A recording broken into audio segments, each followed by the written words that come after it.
Thomas and Frederick. With Thomas and Frederick. With Thomas and Frederick. Welcome to Show Me the Franchise. Show me the franchise. Show me the franchise. Open up your wallet. Wrong episode. No, show me the franchise. Show me the Fred, we are in a new era.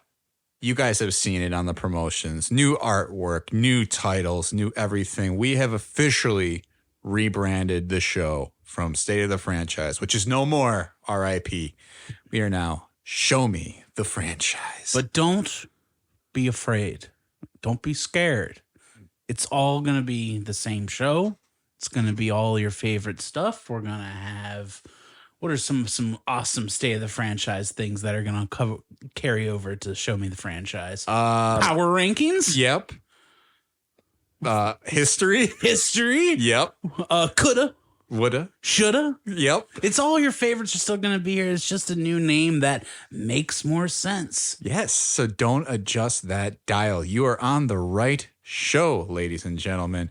We are just rebranding for a couple of small reasons. Fred just mentioned it. We are not really talking about state of the franchises. That was the original pitch, but that has never been the case with this show. No, we like to follow whim and whimsy too much for that. Yes. And I think we have a lot of fans who have come on and just talked about why they love franchises. So when we have people come on, we want them to show us the franchise. Show us. Just show us. It's fine. And they will show you the franchise so that when you tune in to turn in and say, show me the franchise. Kind of like show me the Carfax. Tune in to turn in is like the podcast you listen to when you go to bed, I feel. That's true. Ooh, I do like that little nighttime, like Tune kind in of to turn in. Your white noise podcast. Yeah, smooth sounds to sleep to. But yes, outside of that, we also saw that we were competing with many shows called State of the Franchise. So we weren't really cutting through the ether much. Yeah, and when you would type in State of the Franchise, our podcast didn't show up unless you added with Tom and Fred. So we want you guys to find us so much easier. Yeah, and even then, alphabetically, that never made sense. It should be Fred and Tom, I think. Alphabetically, I like it. Yeah, plus it's like, we're putting the real star first. Saving the best for last. Oh, see, we compliment each other too much, but really we are here to give you still the same great content that you guys all know and love, and we're so excited to jump into this new journey on Show Me the Franchise. And what better episode, Fred, to get this journey underway than with our annual movies episode? Because we love movies. I mean, it's in the title of the show. We're quoting a movie. Yeah, it's Jerry Maguire, if you didn't know. He looks her in her eyes. People are like, what? Was that a song from the movie? That thing was huge. That song was on the radio. It was a big deal. Jonathan Lipnicki, remember him? Yeah. The kid, right? Yeah. What is he? Do you know facts about? Oh, I don't remember. Spaceship or something? Probably. But Fred, you complete me. That was a big thing. It was. So I'm your Bridget Jones. Yes. Bridget Jones. Then we all have to do British accents, even if we're American. So yeah, with the launch of this new title, we're also launching a Patreon. Boom. That's right, folks. Starting next week, we are going to be, next week from the time of the release schedule. So if you're looking through the episode listings, you will probably be seeing the next episode if you're backtracking on this. But yeah, we're going to be opening up a Patreon for Show Me the Franchise. So we're going to show you guys the goods that we've been trying to keep behind the curtain because they don't fit into the franchise categorization. But it should be a great time, Fred. I think we're excited. We'll fill you in on more details on the Patreon starting next week. But keep an eye out for that in our link tree and in the description of this episode where you'll find a link to that. But let's even talk about the fact that this movies episode that we're about to do, Fred, we're moving a little bit away from a traditional format in terms of how we've done the movie episodes. We've done before very Oscars focused. And at the time of this release, we are still before the 2024 Oscars that are reflecting on the best movies of 2023. But we're going to kind of stay away from calling this an Oscars episode. This is really a tribute to all of the best movies of 2023. We just decided that, we couldn't top the slap. So we had to kind of find a new way to approach movies. That's right. The Oscars just did it. They did the best night of television for everyone, apparently. It's true. So now, even if you listen to this after the Oscars, you're going to be right up to speed with what we thought were the best movies and performances and all the different categories that you love of the year. Because this was, I'm going to say it, a stellar movie year. Ooh, it was quite stellar. It was easily one of my favorite movie years in the recent memory. This will probably go down with how people always talk about on movie podcasts or elsewhere, oh yeah, 1999 was a great year for movies, or 93 is a big one. 2003 or something like that. I think that was Lord of the Rings. Mm-hmm. Well, all of them were. The Shawshank, Pulp Fiction, and Forrest Gump year. Yeah. These are it was a very memorable year for movies. I think this was one of the few times where you saw the Oscar nominations and you're like, checks out. Mm-hmm. Yep. There's picks and stuff that I hadn't seen or hadn't had interest, but a lot of the stuff that I liked got nominated, which was kind of awesome. It was. And I cannot wait to dive into this.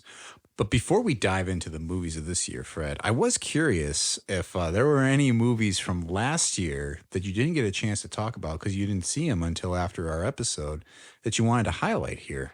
There was just two that I caught that were 2022 movies that I heard a lot about that I didn't see. One was Bones and All. Oh, yeah. That was the cannibal movie with Timothée Chalamet. It's also, I'm trying to think of the older actor who was in everything, Bridge of Spies and all that. Oh, yeah. I know what you're talking about. The guy who was in Don't Look Up. Yeah. It's a very kind of hard movie to watch because there's cannibalism stuff in it, but I kind of found it very powerful and interesting to watch. The other one, which was a lot of fun, it didn't quite work for me, but I did enjoy it, was Bodies, Bodies, Bodies. Oh, yeah, I did see that. Yeah, I thought it was pretty fun. Like I said, I think it was something that didn't work 100%, but I liked some Lee Pace in there. I actually thought Pete Davidson was good. Rachel Sennott? No, I can never pronounce her name. Oh, yeah, Rachel. Yeah, it's Sennett or Sennott. Yeah, she's really good in it. Yeah, I had a lot of fun with Bodies, Bodies, Bodies, and less fun, but still enjoyed Bones and All. Right. I definitely Mark Rylance was the guy. Mark Rylance, yeah. Yeah, was the guy in that movie. Yeah, no, he's definitely got that type of voice where he's always changing his inflections a little bit. I'm making a nice suit. Yes, so yes, look good.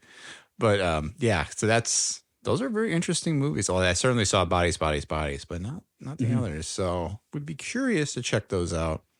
The only one I saw, because I thought Skinamarink kind of fell into that, but I think it's right on that cusp of hit some of the awards circuit, but then didn't get released till 2023. I saw Alexander Garland, or is it Alex Garland's? I think it's Alex Garland, yeah. Yeah, Men. Men. My goodness, I can't talk. Alex Garland's Men. And I thought it was interesting because I like Garland and I like his work, like Ex Machina. I like Devs, the TV show he did. I really like Annihilation. And Annihilation is great. My issue, I guess, with Men was it felt just different enough, and a little bit of that thing where it's you have the one character or actor playing multiple characters. And I know that was kind of part of the whole point, but something about it just was very, and that maybe it's that guy specifically. He just was off for me. Yeah, he's kind of like the suit in the Daniel Craig James Bond movies. He's kind of like the guy that's always with M, and he's kind of got a bigger role in that. That's who he is. Yeah. But Yeah, I don't know. A movie I didn't think super highly of, but it was still an interesting watch all the same. Mhm. I did have a quiz for you though, Fred. So kind of even though we're straying from the Oscars in a way this year, we're still talking a lot about the Oscars. Here's my challenge for you. Do you remember what won Best Picture last year? Yes, it's Everything Everywhere All at Once. And in hindsight, I was just curious, do you remember what we predicted to win? Was it not Everything Everywhere It All was. at Once? That's what I thought. That Yes. was kind of the January juggernaut that just kept going. A movie that I think deserved everything that I caught, but I was very surprised because of its release in January. That matters in Oscars. Like if your movie comes out like in January or at the end of December, even like that can kind of put you in a shaky. But it stayed and it did the thing. It certainly did. So yeah, what I was trying to get at by asking that line of questioning was like, I don't know that we actually evaluated the previous year how we did on our picks, but I did listen back a little bit. What? Yeah, and we did pretty well. I'll say that. I don't think we missed on many in terms of what we thought would win, but we did pick Everything Everywhere all at once to win. No, last year was relatively locked. There were some like questionable things like whether like Brendan Fraser was gonna win with how like The Whale kind of had like negative, like no one liked the movie, but they like thought the performance was good. So I thought that made that kind of an iffy, is he gonna win? And he did. And it's kind of funny this year is like kind of shaping up to even more like we kind of know what's gonna happen Oscars. Yeah, it's definitely a year where I feel like even though there's a lot of strong movies and there's a lot of strong performances, I think most people have a pretty decent sense of what will win. And obviously, we'll give our predictions again this year. But essentially, for our format for this year's best movies, we're going to start just with all the things we liked and then parse it down to things that were nominated and then pick what we think will win and what could win. Or maybe like what should win is rather the better question. Mm-hmm. So, starting then, as we dive into the best movies of 2023, Fred, our first category is for your favorite supporting actor. Mm-hmm. I do feel I love supporting actor because this is, and they do it with supporting actress more, but I feel like this is where they have fun with performances more than anything. There was, as always, I have like a list that is huge, but I'm just going to throw out a few names and we can start talking that were not nominated. One big one that I think we'll both agree on was Glenn Howerton. Yes. In Blackberry. The other one that I think no one saw, but I thought was a good supporting was Kiefer Sutherland in The Caine Mutiny. Oh. And then another one, and I have some more generic picks that I'm going to throw it to you before I get to those. I really thought Richard Kind was bringing some heat in Beau Was Afraid. I thought he was kind of scary. Yes. And Richard Kind is never scary. No, he's not. He's always very neurotic. Yeah, but he was very good in Beau Was Afraid. Your mother. Mm-hmm. Yeah, I felt like I was getting scolded. Yes, I know. But I do like your picks of who you think should have been nominated this year because I think, yeah, Glenn Howerton and Blackberry, that was the first time I felt like he was not just being a like parody of this type of character. He was embodying it and he was committing all the way in.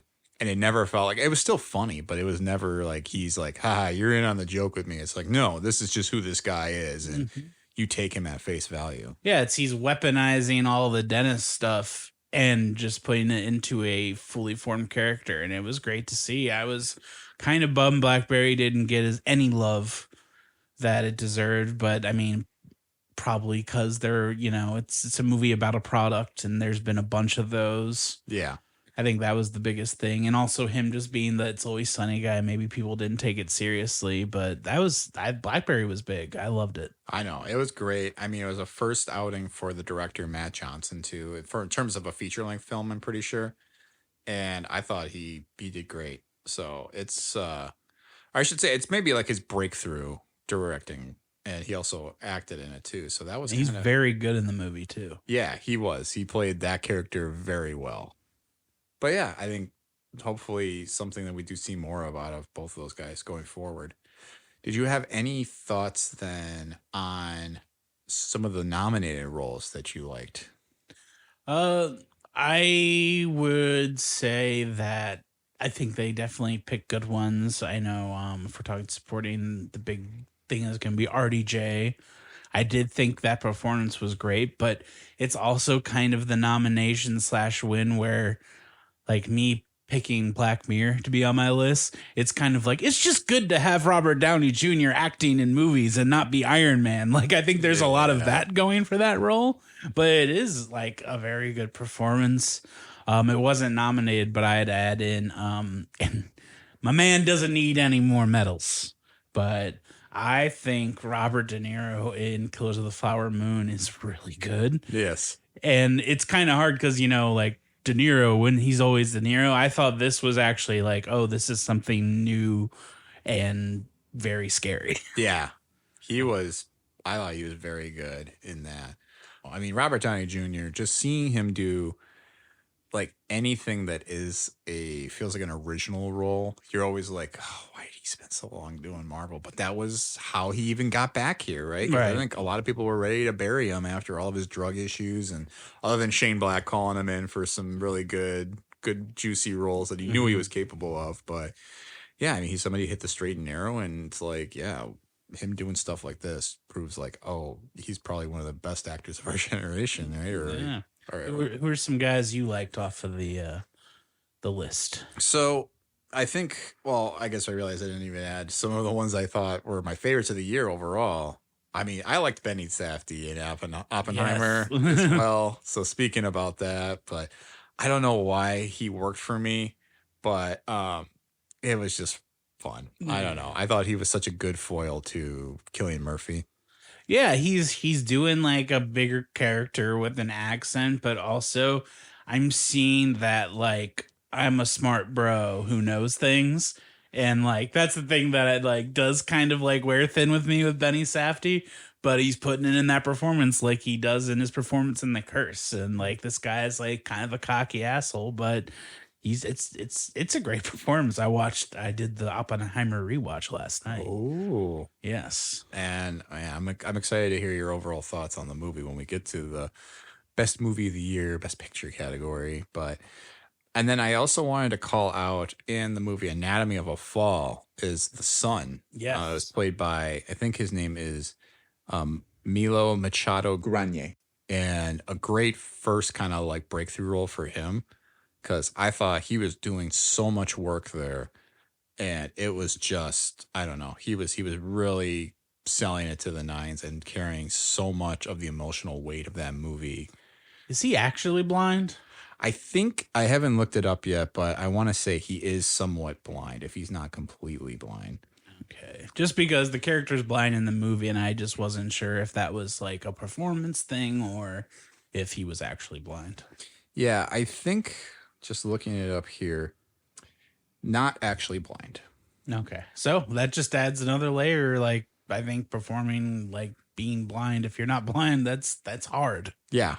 And I think that's a difficult role to play, is playing somebody who is blind. I think something Charlie Cox does very well as Daredevil as well, even though he's sort of like can see because of the superpowers. But I think he portrays what a blind person, kind of like how they would behave, and not like Ben Affleck, where it's like still kind of just like looking like he doesn't know where things are. It's very weird.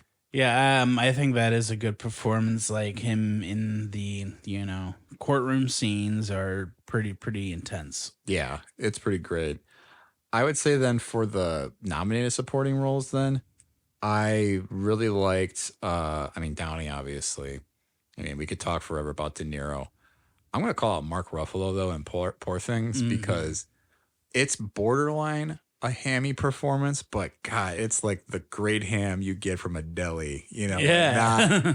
not the ham that you buy like Oscar Mayer, And then he's playing a ham, like this, like, bachelor, he is a bachelor, but like he's definitely just like this pompous, like up his own butt guy. Yes, 100%.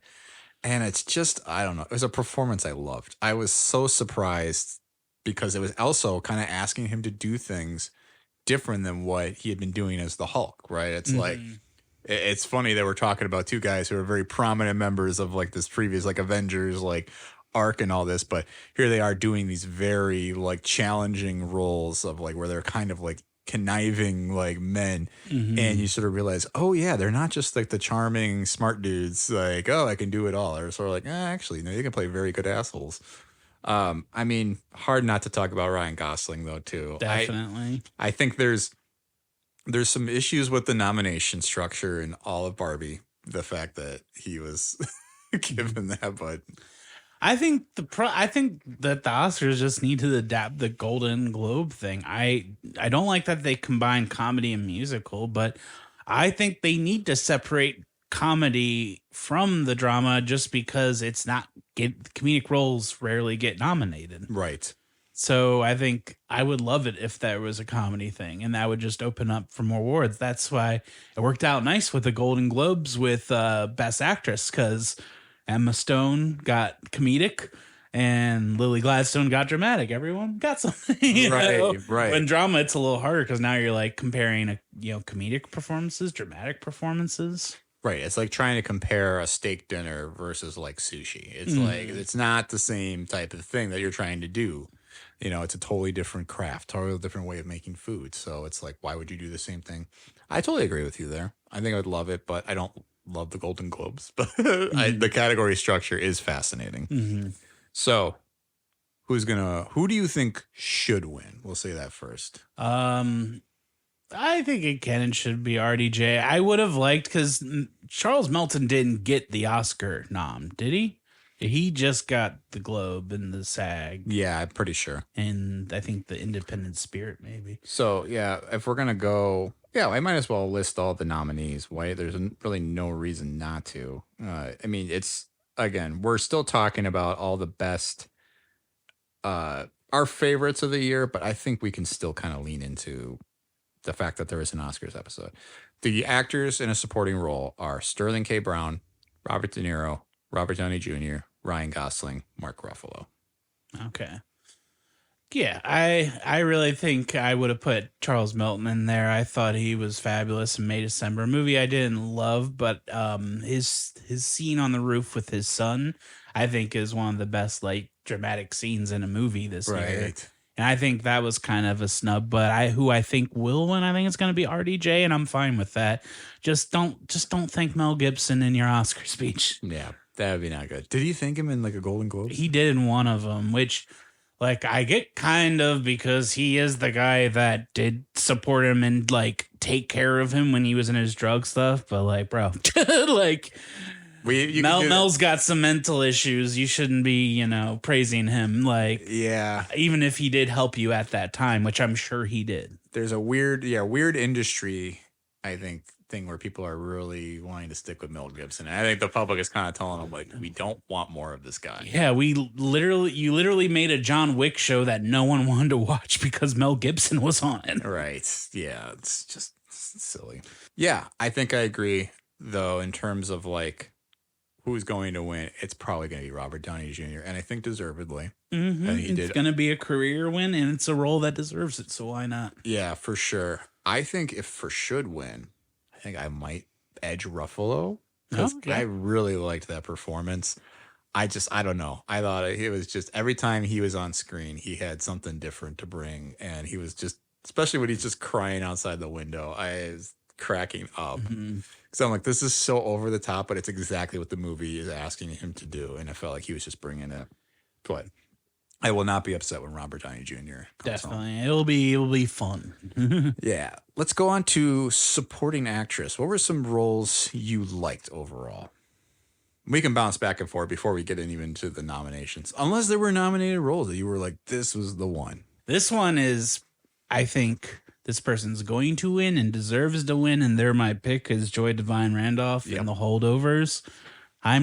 She conveys warmth yet like a cold sad past at the same time. Like there's like warmth and I also feel bad for her situation with her son and her past. I think just the scenes with her and Paul Giamatti. why can't I fucking think of Paul Giamatti's name right now?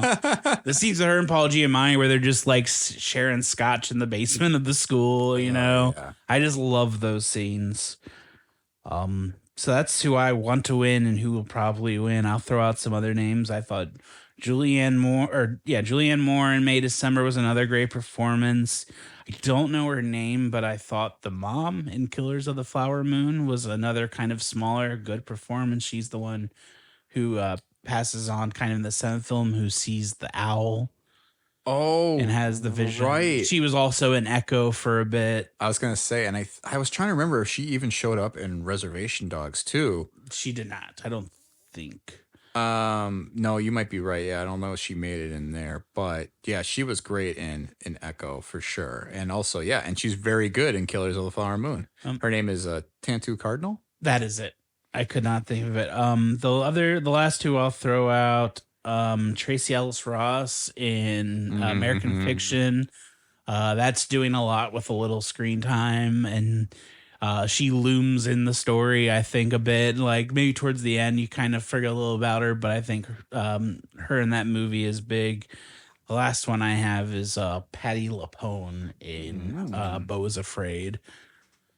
Yeah, I think that is kind of. I love him hiring a like Broadway person to like crescendo this madness at the end and just kind of give you like a theatrical performance. Yeah, she was great in that.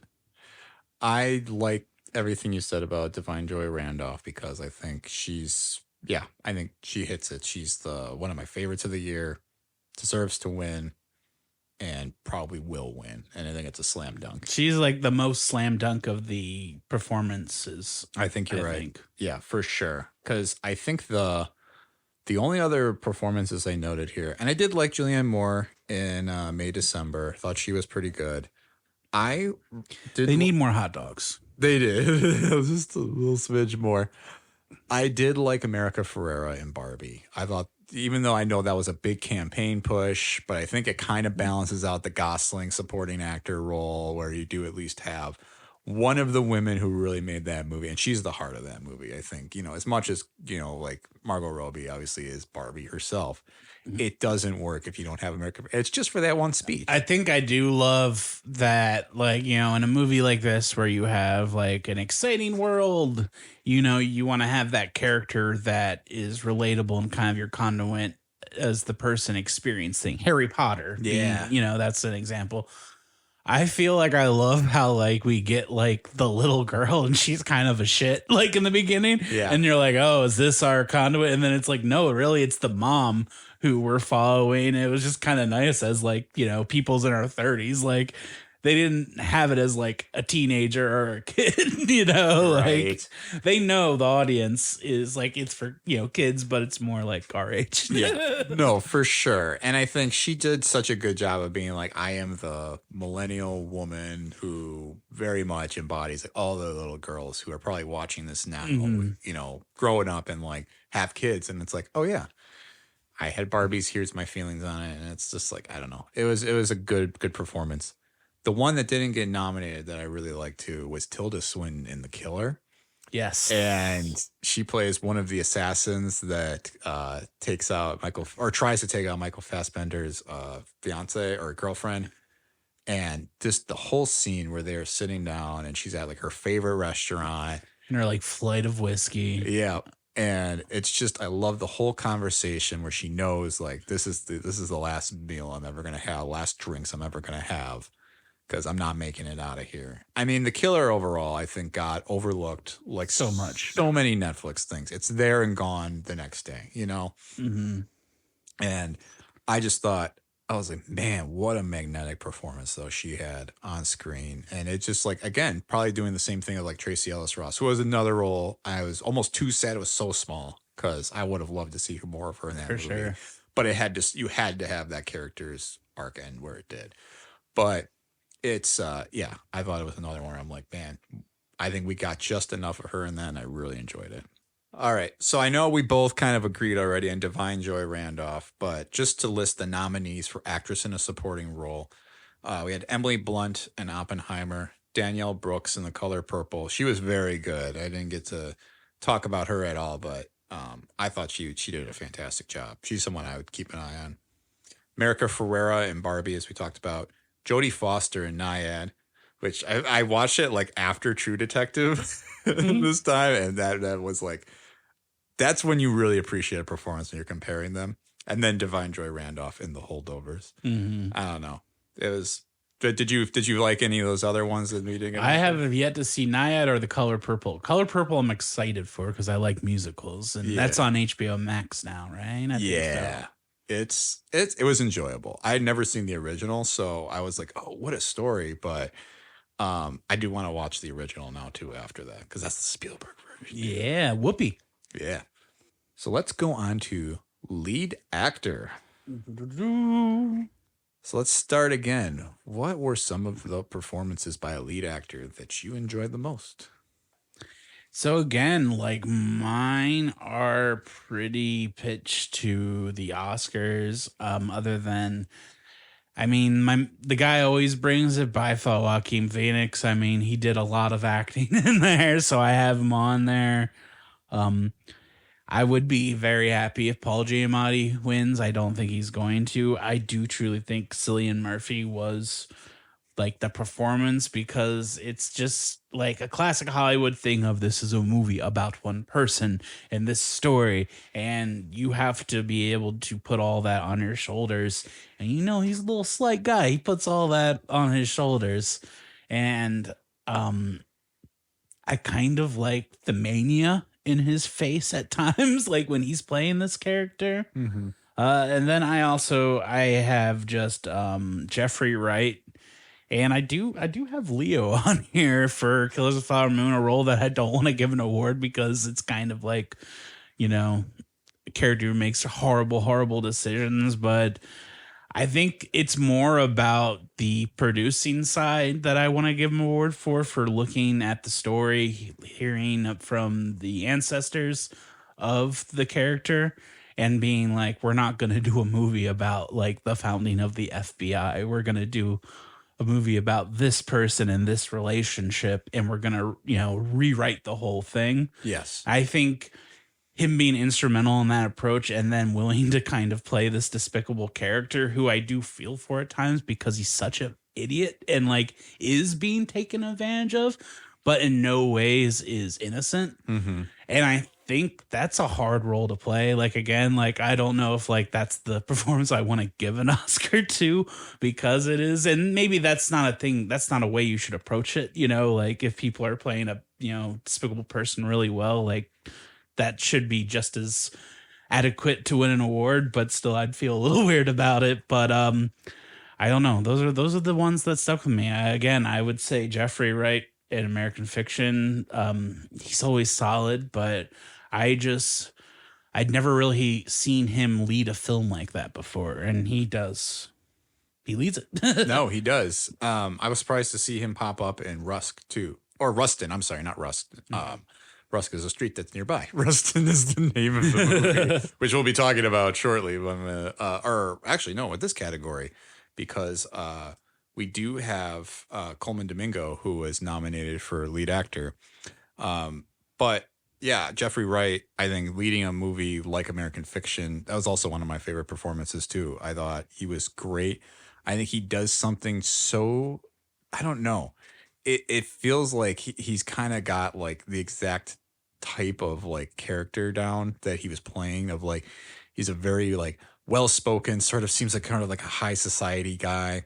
And you almost have to see a movie like the James Bond movies like Casino Royale or No Time to Die to really kind of get like what he's doing differently with Felix Leiter as an FBI agent, and then versus like this guy who's very like, I'll drink a glass of wine and then I will tell you all about why fiction should be the topic thing, you know. Or I like that he has scenes in the movie where he's like playing like a stereotypical criminal, like black person who's like on the run.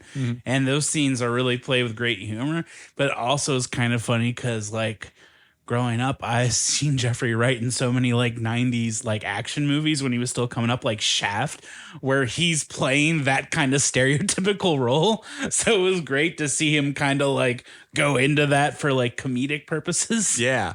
Well, and he played it so well of like not understanding even like what the stereotype should be. He like played like the very cartoon version of that. Yeah, and I'm like, I've seen you do this type of character so many times because that's just how it was in Hollywood. Right.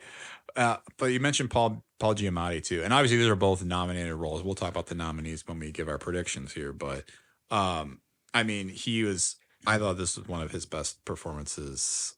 I loved him in that movie. The Holdovers, I think one is a sleeper movie that I just was really, really a fan of. And I caught it at the right time. We watched it on Christmas Eve, and it's a Christmas movie, and it just like hit all the right notes for what I wanted for that moment.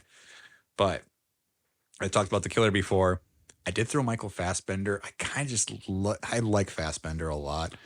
But I don't know. That was kind of the right role for him though too. Yeah, what's cool with him in that movie is like it's his narration, his actions kind of contradicting each other. Yes. And just like I mean that's in the performance as well as the writing, but that was my favorite part about that character where he'll be like, never do this, and then you see him do it. Like, right. I just love those beats. I know. I think his narration does so much work in that movie too. I'd give him best yoga.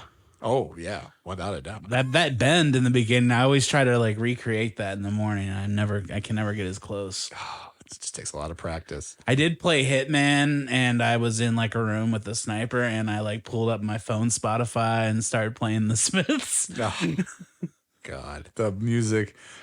There's two different types of music in this movie, and man, the amount of Smiths, it's almost too much. Even if somebody like kind of enjoys it, I'm just like, okay, can we maybe get some different soundtrack here? But I did agree on DiCaprio too. Not a role that I would have awarded, but he never gives in on a performance. He's one of like those classic Hollywood actors where it's like when you hire him into a role, you know he's going to give you 100% every single time, every single second. And I think nothing better than I can think of that in is like with Once Upon a Time in Hollywood and 4 whiskey sours. That's the one that I can't pay him more that I wish he would have gotten nominated for, because that scene where he just like freaks out in his trailer is just so good. So, and it's like, come on, how many actors knew that like they've had moments like that? It's like, what's wrong with you? That's me after an improv show. It's like, what's wrong with you? He had 2 show drinks before he should have had one. It's just one. I also threw in Joaquin Phoenix though for Beau is Afraid, just because, not because he's just Joaquin Phoenix, but I feel like it's watching roles like that, and I always keep seeing clips of like Joker come up because people have to. But when you look at all the different stuff he's done across his career, and I just talked about with Leo, I'm like, has he ever phoned one in, like even for a moment? Like, no, he's all the way in every single time. He's kind of like, I don't know. He's got like a Daniel Day-Lewis, almost too much that end, but but I just am like, man, he really embodies a neurotic guy. So the nominees here are Bradley Cooper in Maestro, Coleman Domingo in Rustin, not Rusk, Paul Giamatti in The Holdovers, Cillian Murphy in Oppenheimer, and Jeffrey Wright in American Fiction. So who do you think should win and who will win? I think it should be Cillian Murphy, but there's that chance of the Giamatti upset. Yeah. I think it's like that's where it's at right now. It does feel that way. I think I would give the award to Giamatti. I think that's one of the best I've seen from him. Even more so than he win for Sideways? I don't know if he won. I know he was at least nominated. Yeah, which I think is one of his other great roles. But this was just, I don't know. You could feel every moment with him. It was so good. But I do think, Murphy's going to pull it out. Mm-hmm. Okay, so now the next one we'll move on to is the best lead actress. So what were some of your favorites from the year? Well, again, like I'm pretty much mirroring close to the Oscars. The two kind of big standout performances. Actually, no, I'm going to say all four of these were kind of. I have four standout and then a weird Fred choice. I'll just go through them. Lily Gladstone, Yep. Emma Stone. Got to get both the Stones in there. Stone time. Greta Lee and Sandra Huller, I think, are all four of the powerhouse female performances. I think all nominated for the Oscar. We'll see. Oh, I'm getting a face. We'll find out later.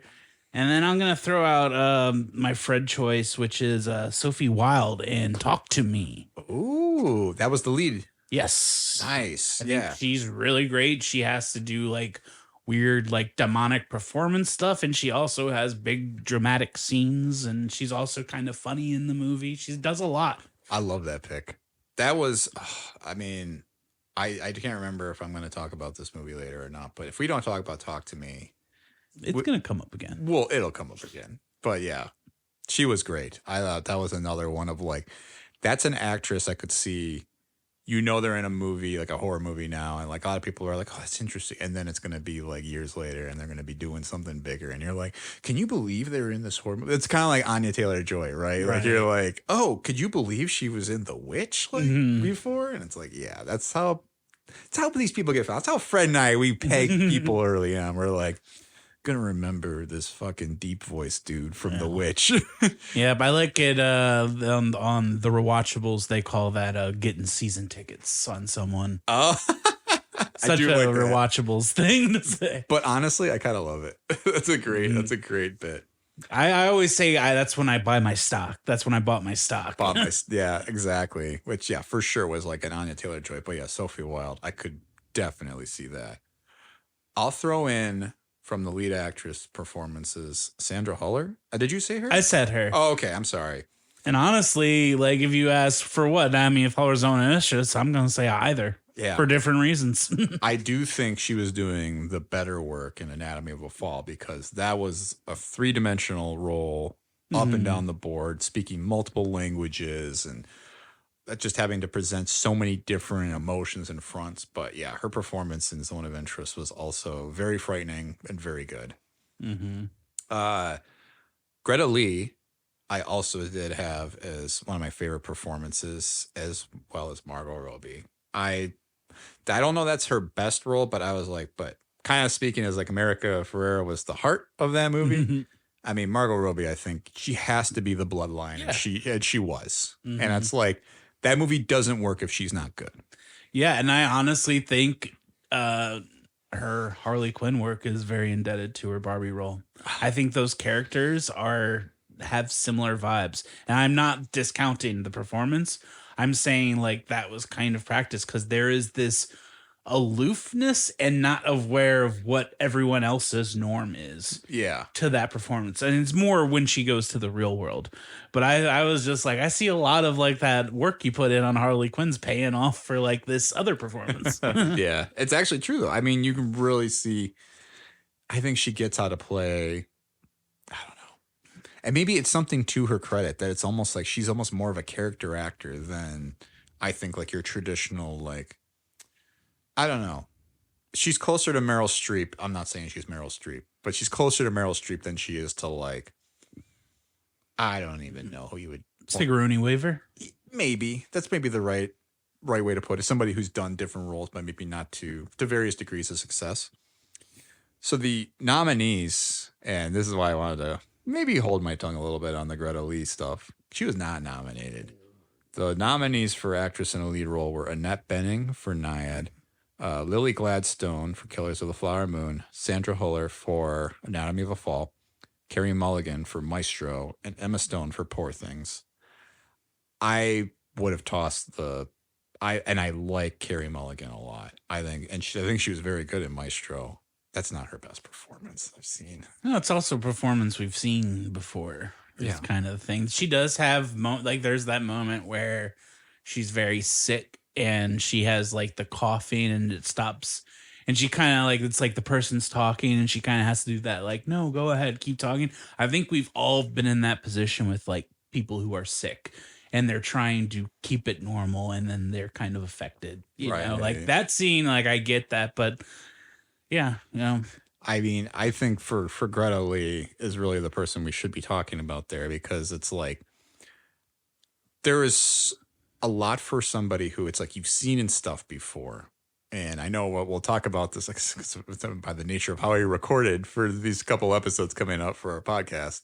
We talked a lot about like Natasha Lyonne in Russian Doll, and I was thinking about Greta Lee, and I was sort of like, it's a fun performance, but then you see her in this, and you're like, in Past Lives, and you're like, whoa, she's conveying so much with every look she's giving this guy, with every look she's giving her husband, with every response. It's just like you can sense the stone like solid like resolve in her, and just the torment of like, what if you know, it's like, and there's just not enough room. But honestly, like I think all three of the main performances are top notch in that. Like yeah. I think the two main performances got love, like critically, not so much in the Oscars apparently.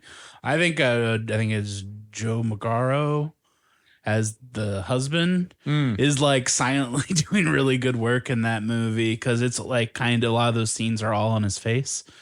oh yeah, Fun fact, you know, that's he's Silvio in Many Saints of Newark. that's a movie I still need to see. I don't know why. He's the guy who's doing the big Silvio play. Oh my god, him as Silvio would be very good though. Now I'm kind of excited to watch that, knowing that he's going to be in it. But he's every look, and you can tell so much of the direction in that movie is very much not about the words that are being said, but the looks on everyone's faces of like, what an awkward situation sitting with this guy who you know is in love with your wife. What an awkward situation being here with a married couple that you know is happy, and you are potentially breaking their home by being there. Right. And like, and you have the woman in the middle of this, the triangle, who is just, you know, she's not going to leave her husband. Like, she has made that very clear. But at the same end, you are just like seeing every part of her calculating everything of like, what if I did just run off with this guy? It kind of reminded me a lot of Everything Everywhere All at Once, because there's a lot of dwelling in like the what ifs of like your life, whereas like this movie's very much like the conversational, like more character version of it. But I thought of that right away when I was watching it. This is kind of taking that similar theme, but like focusing it and making it more intimate. And I thought that was good. Yeah, which I think we'll talk a little bit more about Celine Song when we get to directors, which is going to be next. Not to segue out, but I definitely think that her playwright or her theater background played a lot, because this Very theatrical. like a play, like a theater play. So, should win, will win. I think this one also, well, I shouldn't say it's a slam dunk. What do you think? For lead actress, I think it should be a slam dunk, Lily Gladstone. But it's gonna be fair if it goes to Emma Stone. I'm fine with that. Yeah. I'm just going off of Emma Stone's got one. Yeah, I think that ultimate, and I hate the politicking of the Oscars, but that comes into play. I also still think it belongs to Lily Gladstone outright by a hair. Oh yeah, that's how I feel. It's very close, but I feel like, I don't know. I still think it's Lily Gladstone, and I'd be happy either way. And I think this is not my awful joke, but I think it was from like The Big Picture. They were like, yeah, if I don't know if after watching The Curse, I need to see Emma Stone win an award over Lily Gladstone. I just watched a whole show about white people taking things away from indigenous people. Yeah, that's. But I don't know if there's going to be any threat of that. There might be. And I think it's going to be difficult, because I think with some of the lead actress, I think this is the most controversial category, because I think there were so many strong female lead performances all around this year. And we didn't even talk about Annette Bening, who I didn't see Nyad. I saw Nyad. She's very good. I hope she's not home to come home with a statue, because it was one of her better ones recently, and she's still the third best in my book, like, or even maybe fourth best. And that tells you how stacked it is. I think the theme of this year of movies is that the limitations of categories of like the numbers are really hurting a lot of great things that happened. Like, I don't think a movie like Poor Things in another year is running away with it. This year, you're going against Marty, you're going against Nolan, you're going against a couple of upstarts. It's like, well, I always think about a movie that we're not going to talk about this episode that I really liked, that in a slow Oscar year would have had some awards or nominations, I should say. Air came out this year, which I thought was super solid, really well acted, got a lot of stuff. There's just no room for Air. Yeah. Like, there's just too much. There's no room for Air. I think the only one is just the lead actress category. I think that was this one and the very next one here, directing. So let's dive into some of the controversies and favorite directing of the year. Where would you start? So for me, this is definitely where I would have given like a nomination for Greta Gerwig, just like creating the Barbie world and making it tangible and kind of like, I know Margot Robbie was kind of a big part of like the development. Yeah. But I think that was a big one that I was surprised was not awarded, right? She didn't get nominated. She did not. So the other one that I have on here for directors, I really do think Zone of Interest was really well directed. Oppie, Killers of the Flower Moon, Beau's Afraid, and then the Philippo brothers, Talk to Me. Oh, sure. Okay. So pretty much a lot of the ones that were nominated, but I would say like Barbie wasn't my favorite movie, but if I was going to give it any noms or awards, it would have been lead actress Margot Robbie and best director Greta Gerwig. Those would be the two, and maybe a screenplay, but like those are the ones that I was like, that would be big to win. Yeah, I don't know if we have screenplay in our categories this year. No, we won't talk about screenplays, but I'm just saying that screenplay is solid. No, it is, and it's very good because I think we should call it out. I think Barbie was such a brilliantly written movie. I think that's really what got to. I'm like, you look at all the everything trickles down from, and the fact that Greta Gerwig wrote that with Noah Baumbach, it's like you can tell, like it's so much of them into it. I think it felt like the culmination of so much of the stuff they work on separately, but then you bring them together, and it feels like they balanced each other out very well. Like, you don't have to love Barbie to recognize it was still a very well written and well directed movie. I also agree, Greta Gerwig.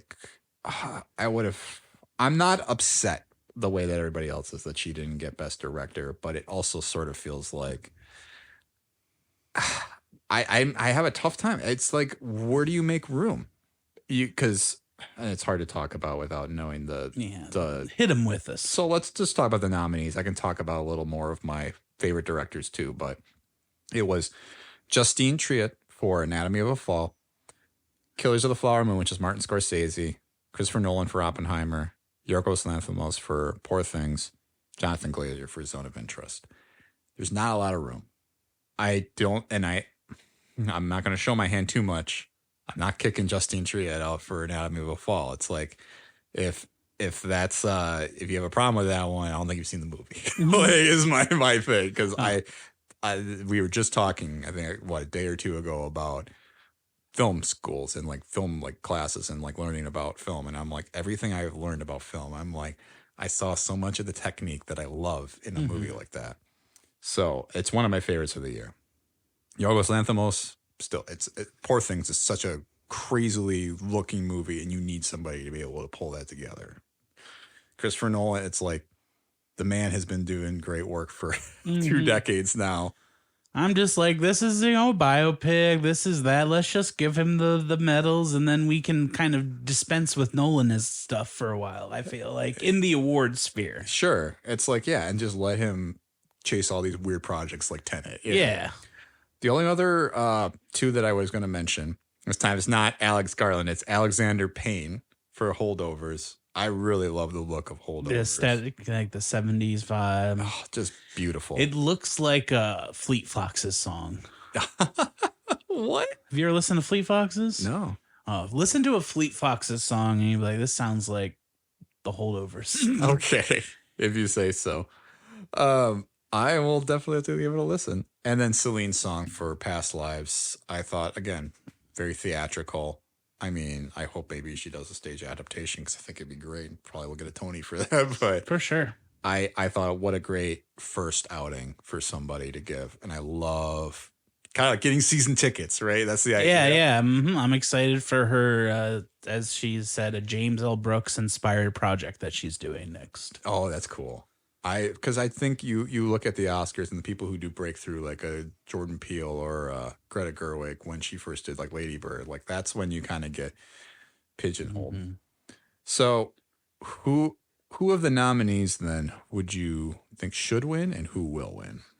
I would, and I think it should go to Oppenheimer just because I do think this is like, it feels like all the Nolan movies kind of leading up to this. And like, I feel if he didn't win for this, he would end up winning for something later that doesn't make sense because that's how the Oscars work. I feel like this just kind of makes the most sense. It was good. It was an amazing thing to see. I watched my 4K last night and it feels like not a lot of other movies. I'm definitely pro the idea of, I would be happy with the Yorgos Lanthimos one.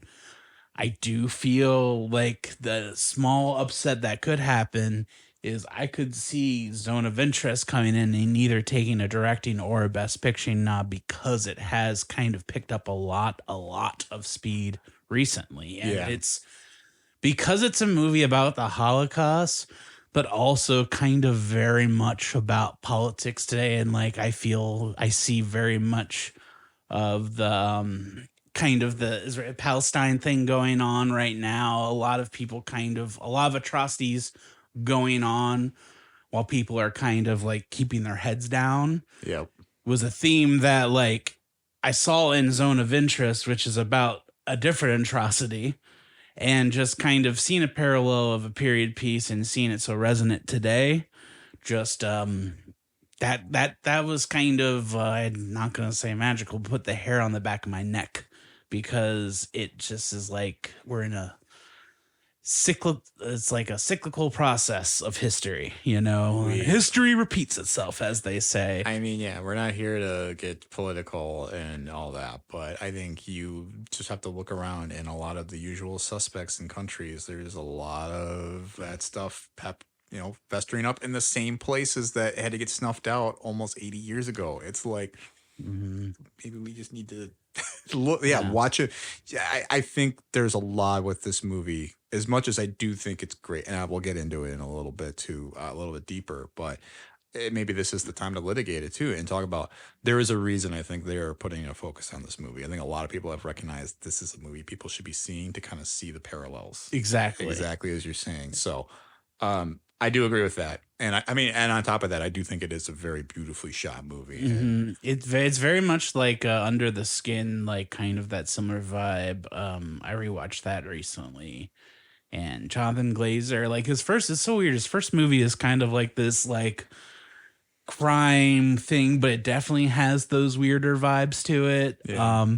It's pretty much just like Ben Kingsley playing like the Ralph Fiennes character in Bruges, showing up at your door years later after you've been out of the business is like the first movie. Yeah. But Under the Skin, that's the one with Scarlett Johansson where she plays like an alien or a robot from another wherever, and she's kind of like kidnapping these men in Scotland. Just the way that movie was shot, and then seeing the story and him just taking the same stylistic choices, like the use of color, the use of like the zoom ins, and the use of sound.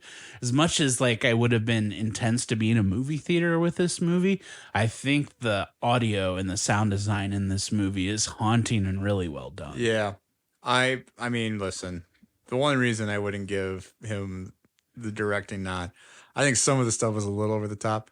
The one thing specifically is I did see this in a movie theater, and that opening that lasts for like 3 minutes of just ambient noise. I'm like, am I in a sound tank? Like, it was so much to a point where people were looking around like, did the movie cut off? And I just love that stuff. Like, I get that is kind of over the top or it could be pompous, but like, I like it when a movie makes me like puts me on edge and I'm on my toes. Yes, which he definitely does do. I mean, I liked Justine Triet a lot.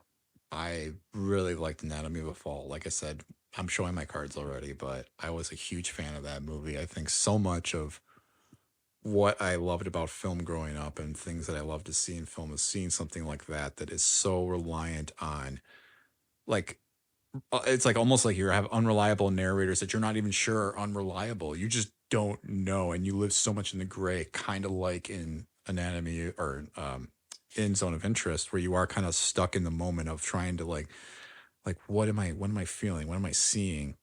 I don't know. I just love the performances and the emotional weight that is given to every character in that movie. I think Sandra Huller, similar, both these movies, just doing great work with whatever she's being asked to do. I mean, she's hopefully somebody we're going to keep seeing time and again here coming forward. But it's Chris Nolan time, baby. Yep, that's the thing. That's who's going to win. I liked Oppenheimer a lot. I think you said everything too about it, and we'll talk about it more when we talk about favorite movies of the year. But you could argue this is maybe number one for him. I don't know. We'll talk, but he's getting. I think he's getting that director. Yeah, award. I think he's gonna win. I only bring up Zone of Interest because of last year and like with what happened with what was the World War One movie? Oh, All Quiet on the Western Oh Front. yeah. And I just like I was like I hate how that movie was shoved down our throat, and I feel like Zone of Interest had like the duality of like modern time, what's happening now more than that movie. So that's why I was more happy with this movie kind of coming out of nowhere versus All Quiet on the Western Front. I was like, get out of here. I know. But yeah, it's Nolan's time and I'm here for it. It's gonna make for a boring Oscars, but hey. Yeah, I think it's not somebody who's never put in the work. I think the one thing I can say about Christopher Nolan, since we're speaking specifically to him right now, I think he's been one of the champions of keeping theaters alive, and he's done everything in his power to try and make that happen. And I'm like, and him like applauding even like Barbie and like everything Greta Gerwig was doing. I'm like, he's saying and doing the right thing. He's not a bad person. Right. He kind of deserves this award. So I think from a personal standpoint as well as a technical standpoint. So oof, I'm getting like warm. So I'll just say a big category that they talk about. There's been a lot of documentary films this year. Yes. Some got nominated. I didn't see any. Did you see any? I saw 3 documentaries that I can really speak of off the top of my head. We watch them every now and again. One that was not nominated is called BS High. Are you familiar with this one? I am not. So it's the story of a high school called Bishop Sycamore. And that's kind of the idea of the whole thing. It's not a real high school. It's not a real place. It was the manufacturing of basically a scam artist, essentially, who brought these kids together who were not actual high school players. They were guys who either were booted from their high school teams or weren't quite good enough to make it in college / get to the NFL. So he brought these kids together, made up this whole front of like they are like this like premier high school in the nation. They have all the best players and all that. And he like pulled these kids together and like run through them with this. And they really were kind of not aware of what was happening. And he ended up scamming so many people into the point where they got to play the actual #1 high school in the country on ESPN. And these kids were so undertrained, under like everything. Like they were just undersized, everything. They just got destroyed. Like kids were literally getting hurt out on the field. Oh, geez. And it's this horrible, horrible thing. And all people could ask is like, how did these guys get here? Like they clearly are, there's something wrong. And then all these crazy stories came out about it. And so this whole documentary was kind of detailing how he pulled off this scam. They got the actual head coach, the guy who pulled this off, to be in the documentary and talk about how he did everything. But he's still like sticking to his guns. Like after all of it, he's like, we're legit. I don't know what you guys are talking about. We're going to be back. And it's like, it's just this weird dude he's living a totally different reality than everyone else in the world. Did not get nominated, but it was super fascinating because the story is like too crazy to believe is true. Oh yeah. Yeah. So the other 2, and so I'll list the nominees real quickly here because I'll just talk about a couple of them that I watched. It was Bobby Wine, The People's President, The Eternal Memory, 4 Daughters, To Kill a Tiger, and 20 Days in Mariupol. So we'll talk about the Eternal Memory very quickly. It's about a man who has, I think it's Alzheimer's, and so he's like losing his memory, or it's onset dementia. And so, I mean, he's losing his memory, and so his wife is like working with him to like. He was a journalist during Pinochet's reign in Chile, which if we were talking about cinematography, we would be talking about El Cunde, Yeah. which is the same story. It's literally about Pinochet, right? That's his name. Mm-hmm. Yeah, I'm just like, I'm not thinking of somebody else, am I? Yeah, so it's literally about him covering, like, he was a journalist covering Pinochet's regime in Chile, and now he's got this onset dementia. He can't remember who like his family is half the time. He can't remember like the things that all these stories that he was uncovering about these like deaths and stuff during this fascist regime, and it was kind of just wild because he's just living this life. Very sad, but very, very powerful story. And just it's just sad to see this, and he's just holding on to everything dear, and like when he does remember something, it feels like such a victory. Right. 20 Days in Mariupol, though, is maybe one of the toughest watches I've seen outside of Zone of Interest this year, because it's all about a reporter who was in Ukraine at a port in Mariupol during the initial onslaught of Russia. All right. And the fallout is, I mean, it's heartbreaking. It's tear-jerking. It's just, I think it's so important to have a lens on these types of events and get these movies in front of people, because how else are you going to learn about it if not watching your favorite news network, whatever that may be, you know? So it's extremely delicate. I mean, it's not for faint of heart. I mean, you know what you're going to get coming in. It's a lot of real life death on screen, and it's very hard, but I think it's very necessary to know that this war is not over. There's a lot of devastation happening. And I think in a similar way, it's like you were talking about with the Israel-Palestine thing, like a lot of people who are very content to put their heads down while bad things are happening across the world. And it's like, we got to be aware that this stuff is going on. Real people are being killed, and it's like, they're innocent. So For sure. this is the downer part of the episode, but I think we definitely, you know, if we're going to say anything, you know, explore and educate yourself, and movies are a great way to do it. Documentaries are a great way to do it. I feel generally the course of things with the documentary Oscar films is I feel they all become very available after the Oscars. Yeah. And I think that's one of the problems, is that I think, well, To Kill a Tiger is not, it's not available, I think, anywhere right now. I know Bobby Wine is. That's a very interesting story from what I heard. A much more chipper one, but or I think mostly chipper, but and Four Daughters is very crazy. It's like, I think it's like two of the daughters of these four daughters in the title get like converted by ISIS. It's kind of wild. So a little bit of a lens on some of the, Israel Palestine. But lest we say that, I think everybody should watch a documentary and write into us if you have opinions about those, because we'd love to hear more about it. Definitely.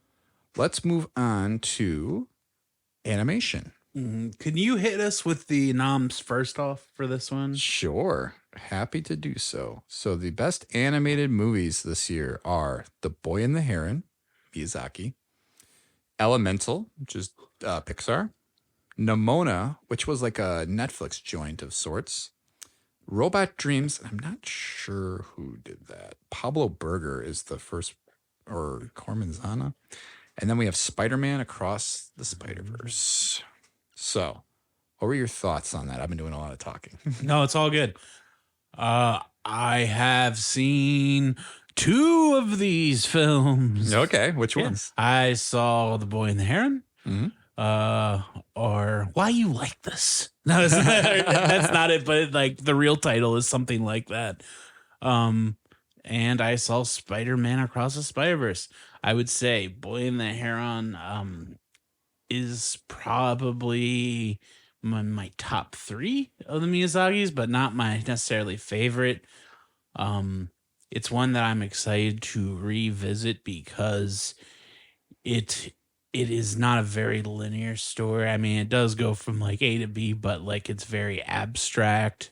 It's dealing with a lot of big ideas about like passing things on to the next people, what you're leaving behind, all these kind of big Miyazaki ideas that I love. I kind of like the more adult, like Spirited Away, Wind Rises Miyazaki. So this was definitely up there for me. The thing that stood out the most for me, which we'll talk about later more, was the music.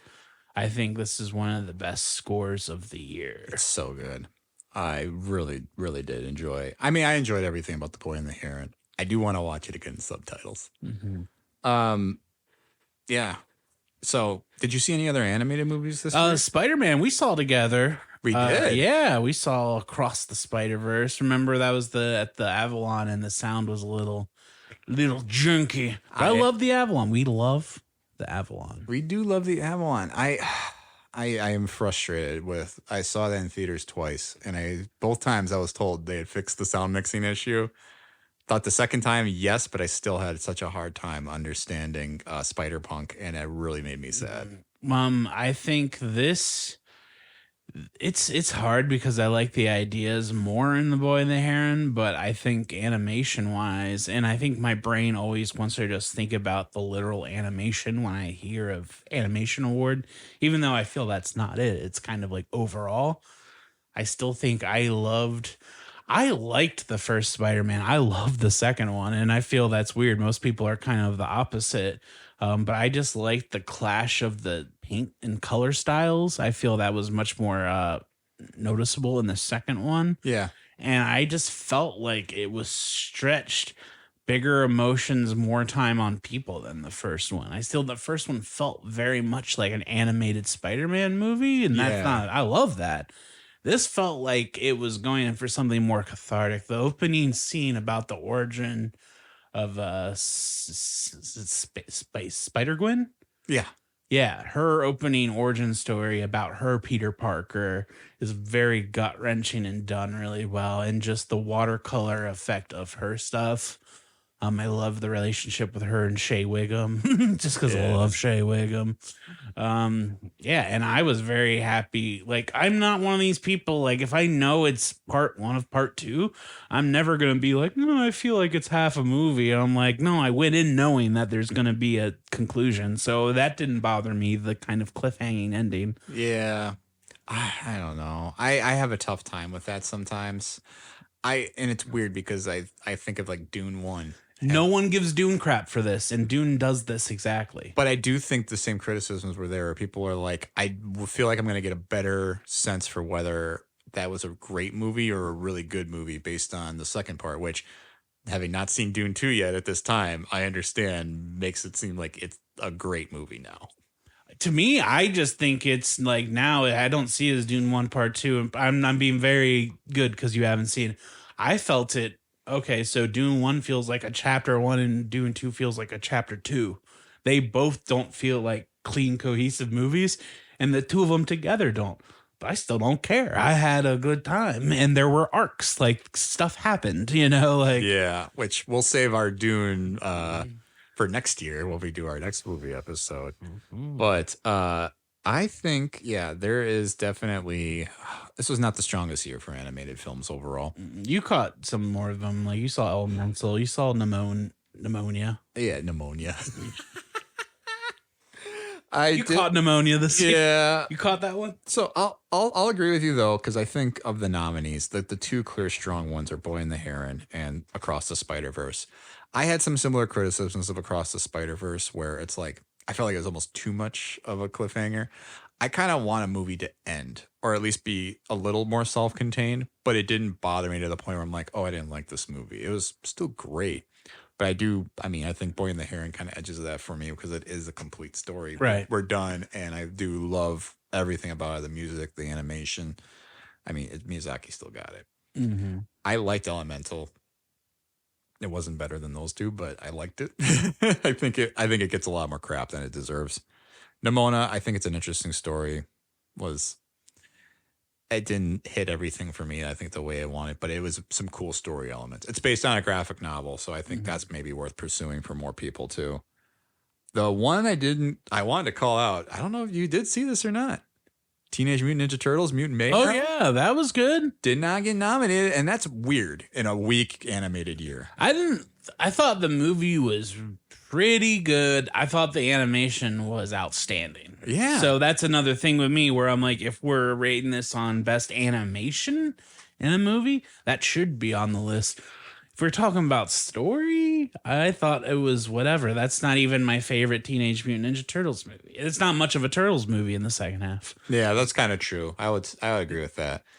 I still liked it. I think I would have nominated over maybe Nimona or So you're saying Nimona, make way, make way. yeah. Yes, I am. So should win, will win, because I think it's kind of down to Heron and Spider-Verse. It's going to be the Boy and the Heron because people are going to be like, Spider-Man, And it's not a complete story, so that's the other thing. But Into the Spider-Verse did win best pick or best animated. That was a contained movie, though. Yeah, I suppose that's true. I will say, maybe like I've brought up before, maybe they'll return to the King It, and the third one will get all the awards. It's possible. I think there's that opportunity definitely available. Should we talk about best score? Yeah. So, how are you feeling about best score, Fred? Okay. Wait, do you hear that? Sounds like music coming from downstairs. You know what? Joe's downstairs. I bet you he's still mad we haven't done the Street Fighter episode. Well, Hey, cut it out. we'll never cover it if he does shit like that. I know. I mean, I just don't know why he keeps trying to push us. I mean, he thinks because we're going to change the podcast name that we're going to suddenly do that episode. No, and steel drums aren't cheap. No, they're not. Like, that's an expensive bit.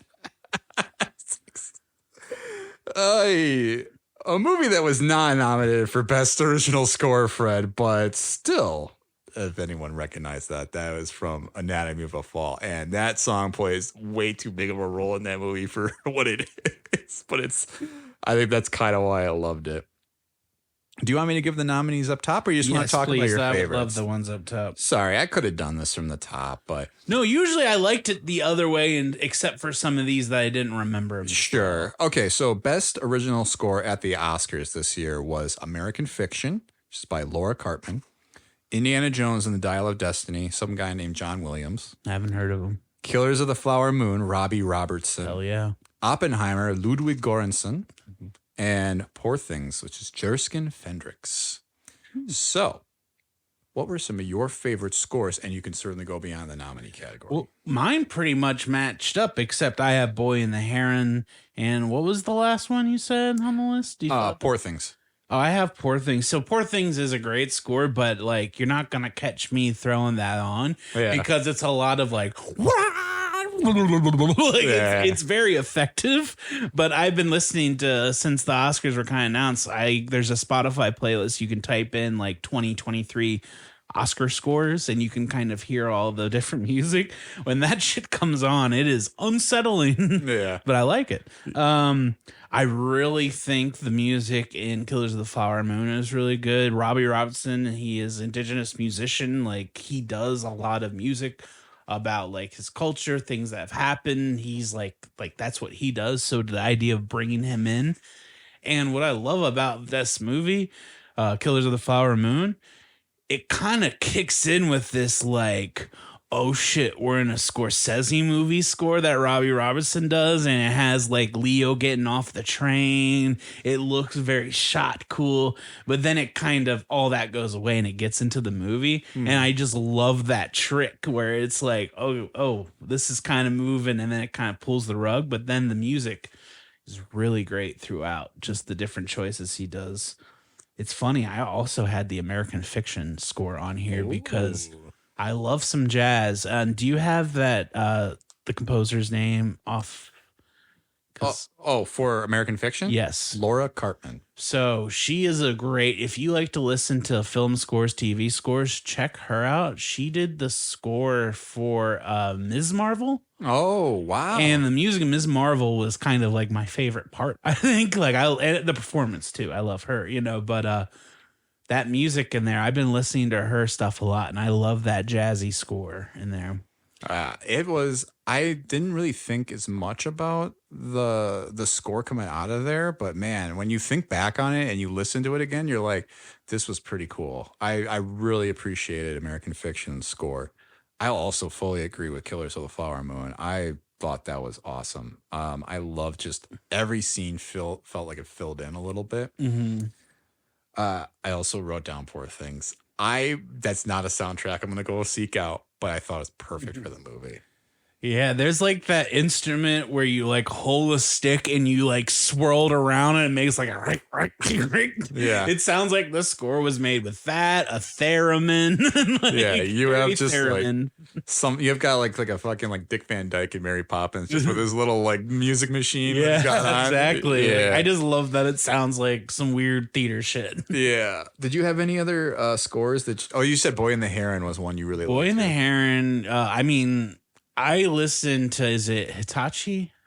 Joe Hitachi, I think. Oh, yes. I think you're correct. Yeah.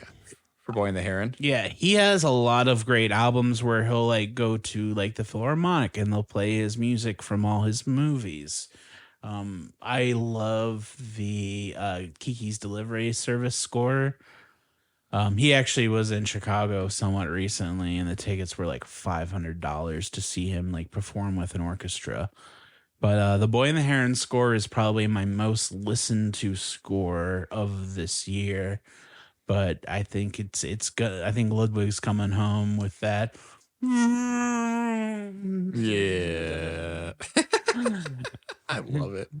It's a good one. It works within the movie. It's another one where it's a hard listen to, like when you're at work or something. Yeah, it is. But yeah, either way, I think he's great. He's done so many wonderful scores. We were just talking about this earlier today, Jasmine, my fiance, and I, about just how much Miyazaki movies I think are really great, like intros for kids to things that are non-Disney.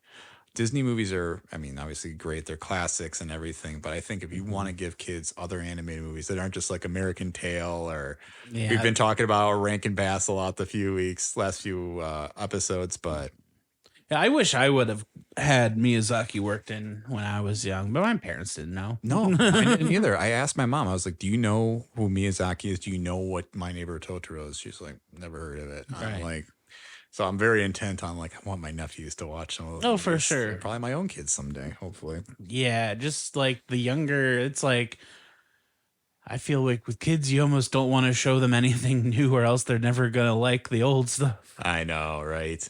That's the problem. I also liked from best scores, I kind of like the Beau is Afraid score.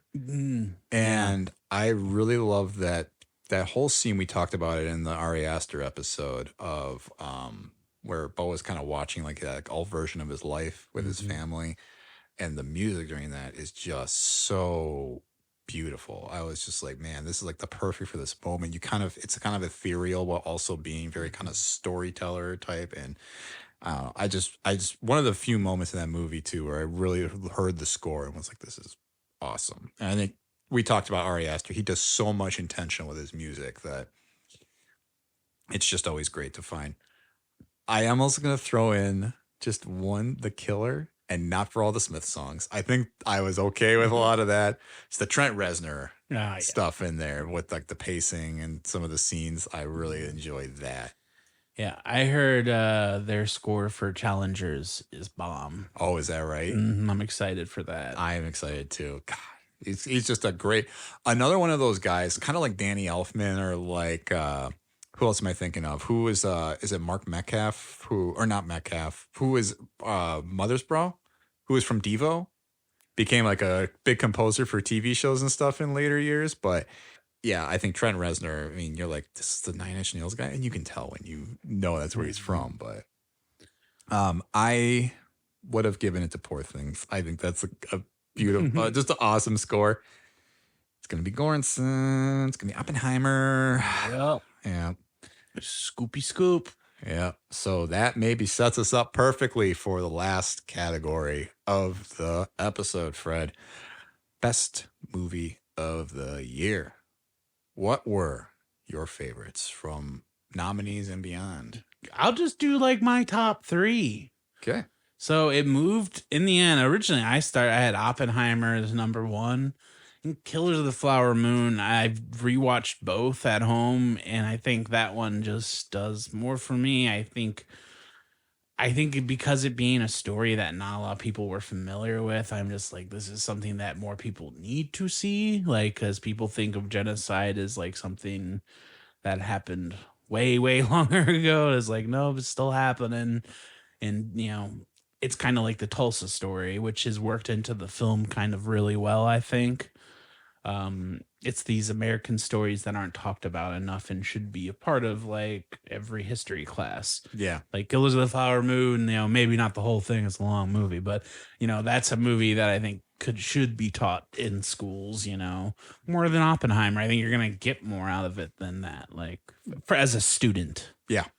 Then my number 3 is, Fred's Gonna Fred is The Killer. Yeah. And that's the movie, like, I didn't expect it to get awards, but I can't believe a David Fincher movie came out. I know it came out on Netflix, but like no one has seen it. Got ignored. Yeah. And I think if you've seen it, you talk about it. I mean, I threw nominations at it kind of up and down our episode. Mm-hmm. I was like, and I kind of realized, I was like, is this movie good? Like, I was like, this movie might be better than I gave it credit for. I don't even know if it made my best pictures list, and I kind of want to put it on there now. Because it's a movie that it's pretty much a thriller. There's a little bit more going to it, but it is a thriller, but an expertly constructed and pulled off thriller that's Oscar worthy. Yeah, it is. It is just great. I liked it a lot. I like it a lot. Mm-hmm. Yeah, I would say it's like sharper thinking man's John Wick. Yes. With less action, but there's plenty of action in it. Yeah, it's a lot more of a meditation, I think, on it too. Mm-hmm. Probably the best one-on-one fight of the year. Him versus the Florida guy. Oh God, that fight is amazing insane. scene. I loved it. Yeah, I think it's a great movie. I think you called it out though too. Killers of the Flower Moon. I didn't put that as my top 3 favorites, but it is one of my favorites of the year. I really liked. I think you called it out too. I love when movies are calling attention to events that we never really got to know about. And I think about like the show Watchmen and like how it brought a lot of attention to the Tulsa massacre, that like people were like, was this real? Oh my God, this was real. Like, and you're like, wow, did people bury that? And there's so many events in our country that are just our country alone that we don't think about. And we talk about this with Zone of Interest too. But I mean, it's a great thing. I'll throw out just a few movies. I'm not going to talk about all of these. I did put Talk to Me down. Hell yeah. So if you have other ones you want to throw into after this, you can. Godzilla -1 was so good. I really need to see it. It's everything you want from a Godzilla movie and then some. Dungeons and Dragons. Hell yeah. Honor Among Thieves. It's the same guys who did Game Night, and it's wonderful. Feel like the dead soldier scene, probably one of the funniest scenes of the year. Unbelievable. Yeah. Just the sheer humor of bringing these guys back and then messing up the questioning over and over again. I really want to watch that again. I've watched it twice. It's so funny. Good. I mean, and it's so sad that some of these movies don't get attention because you have a horror movie, you have a weird like foreign sci-fi movie, you have a weird fantasy movie, but it's like, but people loved these. People were lining up to go and see these, like, or people have found them later and are like, this is one of my favorite movies now. And then I'll also call out one I saw earlier in the year and I thought was going to maybe be sneaky in the award circuit. It's called How to Blow Up a Pipeline. Yes, I forgot about that. Another one that kind of came out early. You did. And I think if it had come out late, I wonder if maybe it would have given itself a little better run. Like a screenplay, maybe. Talk about a movie that's calling out issues, though. It's like, again, sort of like, here's just a Ocean's 11 type movie that has sort of like some like political connotations to it, just about like the consumption of oil and like what living near like some of these oil fields can do to people and like processing or like even like petroleum and just what it's doing. It's a very, very powerful movie. It's a very tense movie. It's super exciting. I loved it when it came out, and I was just, again, like Blackberry, I think sad that it just got nothing. Yeah, I was just gonna re-echo just other movies. The ones we've already said. Blackberry, Beau's Afraid, kind of got a little, understandably didn't get very many awards, but that was a movie that was big for me for sure. Yeah, it was all good. Of the nominees, and I'll say these now. So we have American Fiction, Anatomy of a Fall, Barbie, The Holdovers, Killers of the Flower Moon, Maestro, Oppenheimer, Past Lives, Poor Things, The Zone of Interest. So of the nominees, I kind of intentionally left these out because I didn't go with my top 3 of the year because I didn't really make a top 3 of everything. I should have. I just did the nominees. I really enjoyed, I mean, I've already talked about Anatomy of a Fall. I don't need to say anything else. It's a great movie. I really liked Oppenheimer. I'm a basic Nolan fan, but it's great. Yeah, I mean, it's hard for a film, bro, when Martin Scorsese, Christopher Nolan, and David Fincher all came out with a movie this year. I know. It's hard to seem like I have varied tastes, but Fred's going Fred. Literally, those are like in my top like 5 to 10 of directors, and they all made a movie this year. So it's kind of like too much. You should have spread the love. They all made a good movie too, and The Killer I think is going to find late life. I think people are going to find it and they'll love it.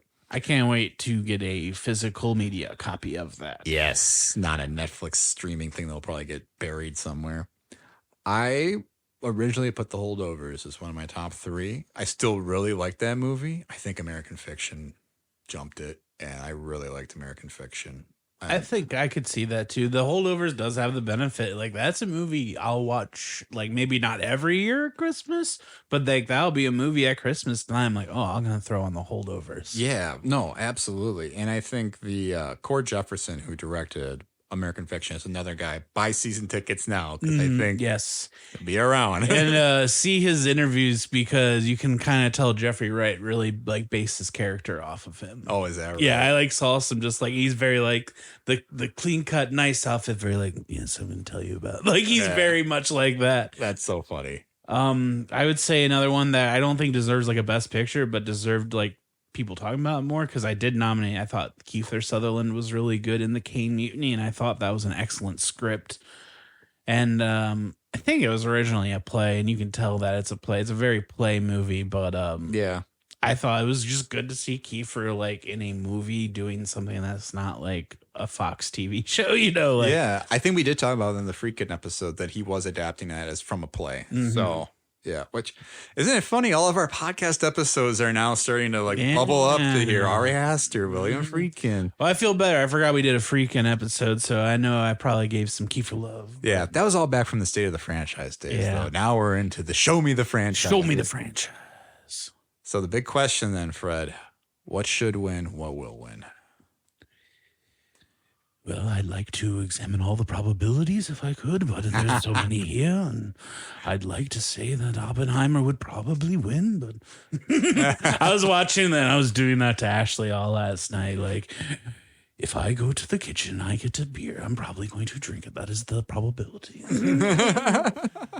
You're kind of almost doing like, I know you're doing Oppenheimer, but I also feel like there's a little bit of Daniel Day-Lewis. Yeah, it's a little, it's without that, you know. It's without that drunk. But it's still the same pitch. I'm going to talk to you about this. It's almost like Cillian Murphy watched him play that and said, I'm going to do it. So you think will win, should win? Yeah. Like I said, like I just don't want Christopher Nolan to lose and then win for something like, oh, this feels like a makeup Oscar. Yeah. Like, it's boring. Let's just get it done. And then like Nolan can, like you said, make like Tenet -1 because it's a sequel. So it's got to be, you know, back. Right. I think if there was one that I thought should, I mean, I've been banging the drum for it. Anatomy of a Fall was my #1 this year. I would love to see that win because, one, it is a female director. And I think that would be kind of a cool little like, hey, we may have messed up the Greta Gerwig thing, but we still got a woman winning. And I think she would deserve it. I think if that wins anything, I don't think it's going to. I'm more interested in what she's going to do next. Yeah. And I think that's another person. Buy your tickets now. 'Cause For sure. it's coming back. But will win is going to be Oppenheimer, and I'm going to have no issues with it. I think it's Christopher Nolan's time. We've already litigated that to death, and it's going to be, I think, a worthwhile win, and it's going to be exciting because, yeah, I am excited for him to. I think he put passion into this. There's nothing wrong about that. I just don't want him to chase biopics thinking, yeah, I got to keep trying to do this to get my award. But it's like, again, the guy has done so much for cinema. And I think this is kind of the perfect world culmination of like Oscars love what you're doing. Fans love what you're doing. Meld it all together. We have your Oscar. And then let's go, baby. Like, give me some weird bullshit sci-fi thing you've been studying for who knows how long. And if you're on the fence about Oppenheimer winning that, just remember Jack Quaid played the hell out of those bongos. That was the first thing on the rewatch. I was like, "Oh, Jack Quaid, he's playing the bongos a bunch." God, that's right. God, what a list of movies. Josh Hart did in that movie too. And it's a great thing. We didn't get into a lot of the performances, but I mean, there are so many good ones this year, and just people in bit parts and stuff. So we'll be spending more time of that on hopefully our Patreon coming up, focusing on these little things. But for now, Fred, I think that's going to bring me into our best movies of 2023 episode. I think we had talked about giving this a special name. Maybe next year we'll give this our own special flair. Yeah, we got a lot going on. We're figuring things out as we go. We are. And I think in the meantime, while we are figuring out a lot of these things, I'm not going to belabor you guys on all the links and stuff. You can find it in our link tree. Check out the description and keep an eye out for a link to our new Patreon that will be launching here in the next week. I think there's going to be some exciting content. Our very first episode, I think we're going to be following a very similar theme to this, talking a little bit about maybe something that's not quite movies, but similar to movies. Yeah. Something in the boob tube realm. Hey. I love that. Yeah. But Fred, before we get to plug in anything else, anything you want to plug yourself? No, I'm just happy everyone's going to listen to the show. Enjoy this. Enjoy your Oscars. Check out some of these movies if you have not checked them out yet. That's all I got to say. Yeah. I think I don't have much else to say. Check out our links in the link tree. Rate and review the show. That will help. Thank you so much to, everyone else who has been a listener so far. We're excited to take the next leg of this journey with you. Stay tuned for next time on so I think we might be giving you guys a sneak peek on the next time for our Patreon. So Best TV of 2023 is up next. We'll see you guys then. Bye. Got no cares, 'cause all I wanna do is charge my phone, drive, listen to you.